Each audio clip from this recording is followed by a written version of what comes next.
నమస్కారం అండి. డాక్టర్ మోవ శ్రీనివాస్ మాట్లాడుతున్నాను. నేను కార్డియాలజిస్ట్‌ని, గుండె వైద్య నిపుణుడిని. గుండె వైద్యు గుండె వైద్యులు ఎవరైతే ఉన్నారో వాళ్ళు ఎప్పుడు మాట్లాడినా, వాళ్ళు ఎక్కడ టీవీల్లో మాట్లాడినా, మీతో మాట్లాడినా 2 పదాలు కామన్‌గా మాట్లాడుతుంటారు. యాంజియోగ్రామ్ అంటారు. యాంజియోగ్రామ్ తర్వాత స్టంట్ అంటారు, బైపాస్ అంటారు.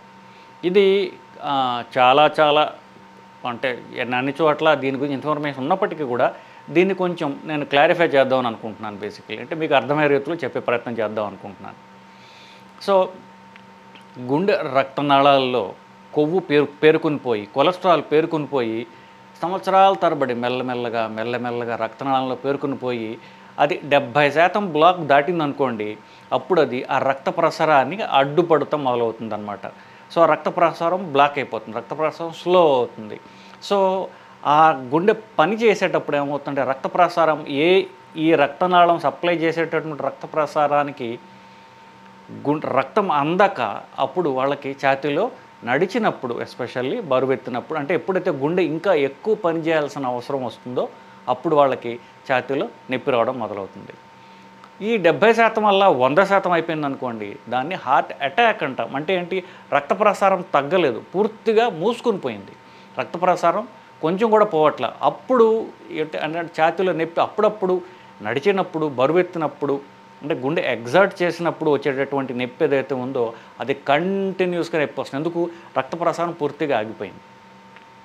సో, ఇది జనరల్గా చెప్పాలంటే. సో, ఒక బ్లాకు నేను చెప్పినట్లుగా 70% ఉండొచ్చు, 100% ఉండొచ్చు. ఈ 2 సిట్యుయేషన్స్ చెప్పాను. ఆ 70% సడన్గా 70% రాదు కదా. 70% వరకు కొలెస్ట్రాల్ పేరుకుని పోవాలి అంటే అది కొన్ని సంవత్సరాల పాటు మెల్లమెల్లగా కొంచెంగా పేరుకుని పోతూ వస్తుంది. నిజానికి ఎంబీబీఎస్ 3వ సంవత్సరంలో పెథాలజీ అనేటటువంటి ఒక సబ్జెక్ట్ ఉంటుంది. పెథాలజీ అంటే జబ్బు ఉన్నటువంటి అవయవాల్ని వాళ్ళు మనిషి చనిపోయిన తర్వాత అవయవం తీసి పరీక్ష చేస్తారు. సో, ఆ జబ్బు యొక్క లక్షణాలు ఏమిటి, ఆ జబ్బు ఉన్నటువంటి అవయవం ఎలా ఎఫెక్ట్ అవుతుంది ఇది చూస్తారు. వాళ్ళు ఒక స్టేట్మెంట్ ఇస్తారు. సో, ఈ బ్లాక్ ఏదైతే ఉందో అది స్టార్ట్స్ ఆల్మోస్ట్ లైక్ ఒక 18-20 ఏళ్లకే అది మెల్లగా మొదలవుతుంది అని చెప్పేసి వాళ్ళు చెప్తారు. చెప్పి అది పెరుగుతూ వయసు పెరిగే కొద్దీ అది పెరుగుతూ ఉంటుంది అని చెప్పేసి వాళ్ళు కనుగొన్నారు. ఏంటి, చనిపోయిన గుండెలు వాళ్ళు ఓపెన్ చేసి చూడగా వాళ్ళకి తెలిసింది ఏంటంటే కొలెస్ట్రాల్ అనేది చాలా ఎర్లీగానే అది డిపాజిట్ అవ్వడం మొదలుపెడుతుంది. ఎప్పుడైతే శరీరానికి ఎక్సెస్ ఎనర్జీ అవసరం లేదు, అంటే శరీరం ఎదుగుదల ఎప్పుడైతే ఆగిపోతుందో దానికి ఎనర్జీ బేసిక్లీ అక్కల. బండి నడవడానికి చాలా తక్కువ మోతాదు అనేది సరిపోతుంది. బండి పెరగడానికి ఎనర్జీ అక్కల, ఉన్న బండి నడవడానికి కొంచెం ఒక ఎనర్జీ చాలు వాళ్ళకి. ఆ ఎనర్జీ కంటే ఎక్సెస్ ఎనర్జీ ఎప్పుడైతే ఉందో ఆ ఎక్సెస్ ఎనర్జీని శరీరం ఏం చేస్తుందంటే కొలెస్ట్రాల్ కింద మార్చేసి రకరకాల చోట అది పేరుకుని పోతూ ఉంటుంది. ఒకటి రక్తనాళాల్లో అలా మెల్లగా పేరుకుని పోతూ ఉంటుంది. ఎవరికైతే ఈ వంశపారంపర్యంగా ఈ రిస్క్ ఎక్కువ ఉంటుందో వాళ్ళకి కొంచెం ఎక్కువ రక్తనాళంలో ఈ బ్లాక్ కొలెస్ట్రాల్ పేరుకుని పోతూ ఉంటుంది. ఇకపోతే ఇది జరిగేది. ఈ బ్లాక్కి ట్రీట్మెంట్స్ స్టెంట్ వేయడం, బైపాస్ చేయడం. సో, స్టెంట్ వేయడం అంటే మీకు చిన్న సింపుల్ ఎగ్జాంపుల్ ఇస్తాను. ఇప్పుడు నేను హైదరాబాద్లో ఉంటాను. సో, ఇది మీ ఊళ్ళకి మీరు అన్వయించుకోండి. బేసికలీ హైదరాబాద్ నుండి ఇప్పుడు ఇది కుకట్పల్లి. సో, హైదరాబాద్ నుండి కుకట్పల్లికి డ్రైనేజ్ ఒకటి తవ్వారు గవర్నమెంట్ వాళ్ళు. ఇప్పుడు కాదు, ఎప్పుడో తవ్వారు అనుకుందాం. సో, ఏమవుతుంది, అక్కడి నుంచి నీళ్ళు లేకపోతే డ్రైనేజ్ సిస్టము ఆ డ్రైన్స్ కూడా మనకి కుకట్పల్లి దాకా వస్తుంది. మెల్లగా డ్రైన్ కదా, చెత్త పేరుకుని పోతూ ఉంటుంది. చెత్త పేరుకుని పోయి మధ్యలో బ్లాక్ వచ్చిందనుకోండి, ఈ బ్లాక్ దిగువన ఉన్నటువంటి వాళ్ళకి కదా ప్రాబ్లం వచ్చేది. వీళ్ళు ఏం చేస్తారు, మాకు డ్రైన్ బ్లాక్ అయిపోయింది అని చెప్పేసి కంప్లైంట్ చేస్తారు. అప్పుడు గవర్నమెంట్ దాన్ని 2 పద్ధతుల్లో దాన్ని క్లీన్ చేయొచ్చు. ఒకటి, అసలు ముందు ఆ మ్యాన్ హోల్ అంటారు చూసారా, అంటే పైన అటువంటి ఇనప కవరేజ్ చేసేది ఉంటుంది, అది పీకి అసలు మనిషిని కిందకి దింపుతారు. అసలు చూడు ఎక్కడ బ్లాక్ ఉంది ఏంటి అంటారు. సో, వాడి కింద పోయి బ్లాక్ క్లీన్ చేయాలంటే వాడు క్లీన్ చేసేస్తాడు. క్లీన్ చేసేస్తే మళ్ళీ డ్రైనేజ్ అంతా బ్లాక్ క్లియర్ అయిపోతుంది, మళ్ళీ అంతా పునరుద్ధరణ పడుతుంది.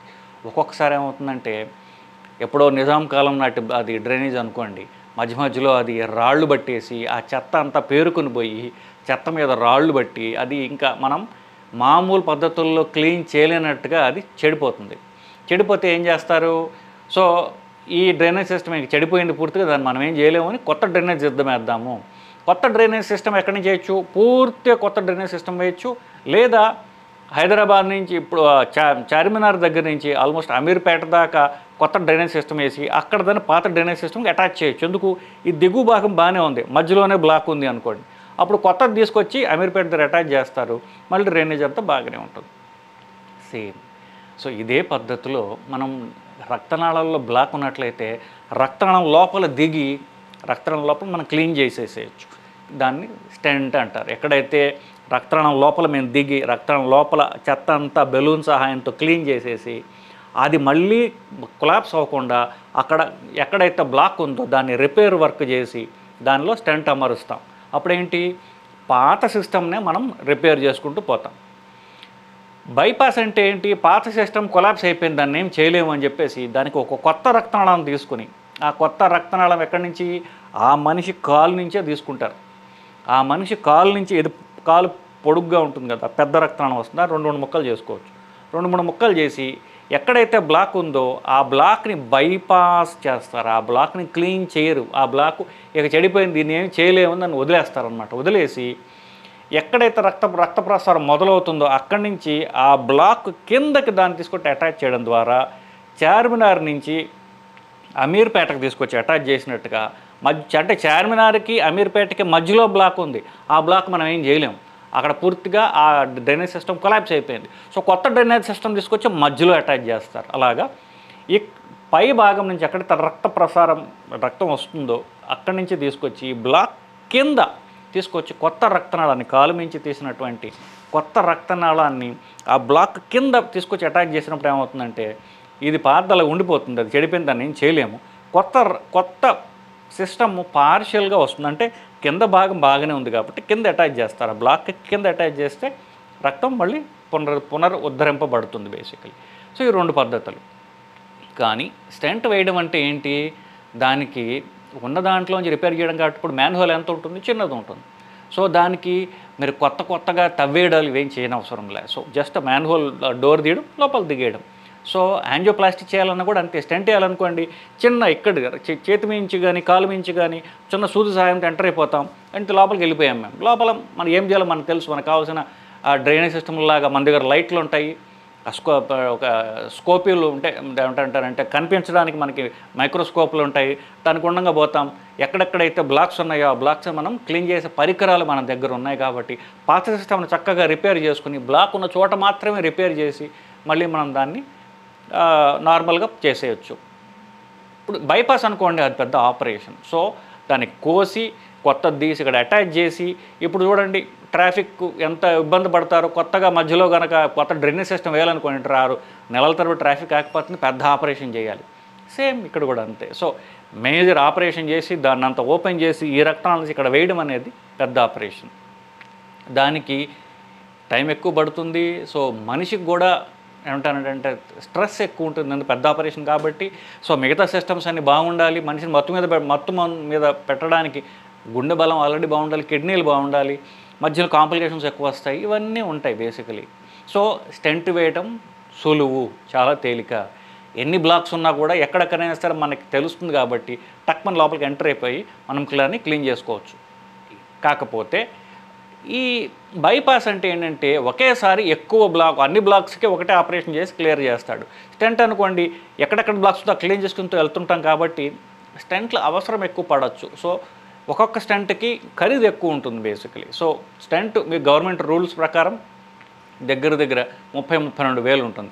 సో ఒక్కొక్క స్టెంట్ వేస్తే అన్ని 30 వేలు పెరిగిపోతుంటుంది మీకు. సో కొంచెం ఖరీదైన ప్రొసీజర్, బట్ చాలా సింపుల్ ప్రొసీజర్ పేషెంట్ పరంగా. డాక్టర్ పరంగా కొంచెం కష్టం ప్రొసీజర్. ఎందుకు?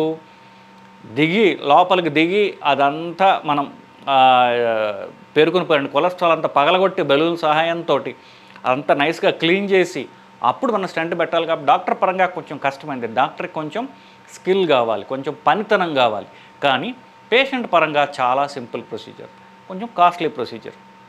మరి బైపాస్లు ఎంతమంది ఎందుకు చేసుకుంటున్నారా అంటే మోస్ట్లీ అది ఈ కాస్ట్ ఎఫెక్ట్. అంటే అది డబ్బుల వ్యవహారంలో కాస్త బైపాస్ తక్కువ అవుతుందన్న ఒకటి విషయం మాత్రం తప్ప చాలా వరకు బ్లాక్స్ మనం స్టంటుల ద్వారా క్లీన్ చేసేటటువంటి పనితనము, పరికరాలు ప్రస్తుతం మన దగ్గర ఉన్నాయి. చాలా అంటే మరీ విపరీతమైన బ్లాక్స్ అయిపోయి ఇక స్టంట్ వేయలేని పరిస్థితుల్లో బైపాస్ పంపిస్తారు. అవి ఒకటి అది అది అరుదు. ఎక్కువ అంటే స్టంట్లు ఎక్కువ అయితే డబ్బు ఎక్కువ పెట్టుకోవాల్సి వస్తుంది, ఖరీదు ఎక్కువైపోతుందన్న ఈ ఒక్క ఇదొక్క కారణంతో మాత్రమే బైపాస్ ఆపరేషన్ చేస్తారు.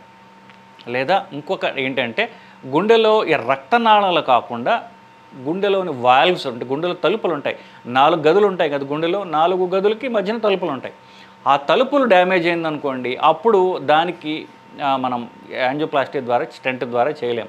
అప్పుడు పాతది పీకి కొత్త తలుపు పెట్టాల్సిందే, వాల్వ్ రిప్లేస్మెంట్ అంటారు. దానికి ఆపరేషన్ ద్వారా చేసుకోవాలి.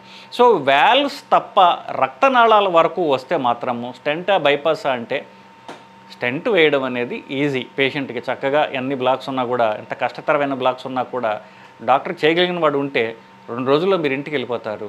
పెద్ద మేజర్ ఆపరేషన్ కాదు. బ్లాక్ క్లియర్ అయిపోయింది కాబట్టి మీ యొక్క దైనందిన జీవితానికి ఇమ్మీడియట్గా 3-4 రోజుల్లోనే మీరు you can hit the road running అంటారు చూసారా, అట్లా మీ పనులన్నీ కూడా మీరు ధైర్యంగా చేసుకోవచ్చు. మందులు కొంచెం వేసుకోవాలి. మళ్ళీ బ్లాక్స్ రాకుండా మేము రక్తాన్ని క్లీన్గా ఉంచేందుకు మాత్రం మందులు వేసుకుంటూ ఉండాలి. సో ఇంతే స్టెంట్కి బైపాస్కి తేడాలు ఇది బేసికలీ. ఇంకా ఏమన్నా ఉంటే మీరు కామెంట్స్ రూపంలో తెలియజేయండి, దాన్ని మనం ఆన్సర్ చేసే ప్రయత్నం చేస్తాను. బట్ దీన్ని ఎంత సింప్లిఫై చేయగలిగితే అంత సింప్లిఫై చేసి చెప్పడం జరిగింది. ఇంకా మీకు డౌట్లు అన్నట్లయితే అడగండి, మిగతా నెక్స్ట్ వీడియోస్లో ఆ క్వశ్చన్స్కి మనం ఆన్సర్ చేసే ప్రయత్నం చేస్తానండి. నమస్కారం.